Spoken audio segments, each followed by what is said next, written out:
I looked at the house, I was convinced of its integrity and said, this is a place we can live for 5 years. The integrity of the house made me fall in love with it. And now we have been here for over 15 years and 2 remodels. We took the wing of a existing 50s house and brought it up to modern standards and modern living requirements. They have an architect that they've worked with extensively on the kitchen renovation that was done about 10 years ago, Gustave. So they brought Gustave in, and we all kind of met from the early stages and developed a program for the project. I was originally approached, and I initially did the kitchen, and then years later we were reapproached, our firm, and we did the master bathroom and closets and suite, and upgraded the whole house in terms of some of the finishes. We had 2 small bathrooms and 3 small bedrooms.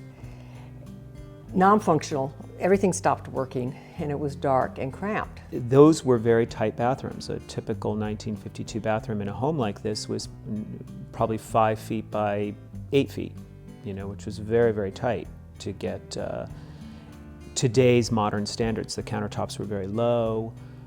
They were only 30 inches. The homeowners are tall. It didn't work functionally.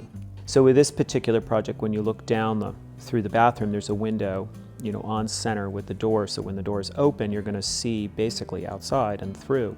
The other feature was how to form the closet. In this configuration, we decided to actually walk through the closet to the bathroom. And in doing that, we were able to feature, again, Doug fir cabinetry on either side. My husband and I, of 45 years of marriage, we've never really had closets.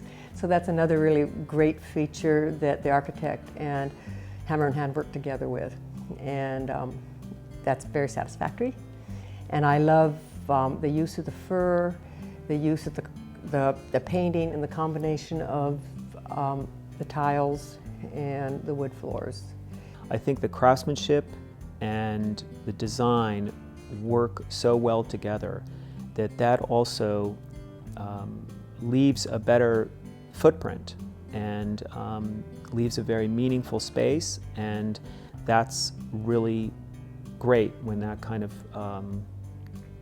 opportunity is offered to you. It was a really enjoyable experience to work that closely with the clients, the architect, and ourselves, and being able to come together and just develop what I think is a very beautiful project. It's kind of the concept of the three-legged stool. It's a very, very stable base. You have the client's desires, and they know what they want, but then it's very much informed and directed by the architect, and then the builder being able to contribute to the conversation in terms of buildability, budgetary considerations, material selection, that kind of thing. If you respect your dwelling, you respect your nest, where you're living, I think that's the most important thing to first recognize. And if you're going to be making changes, consider the belief in the architecture of where you live, and the belief in your own needs. And I think then it's important to be able to share that with the team that you're working with, the architect and the contractor. And I always consider the house part of the team. And so you say a three-legged stool, I think there's a fourth leg on that. I think it's the house.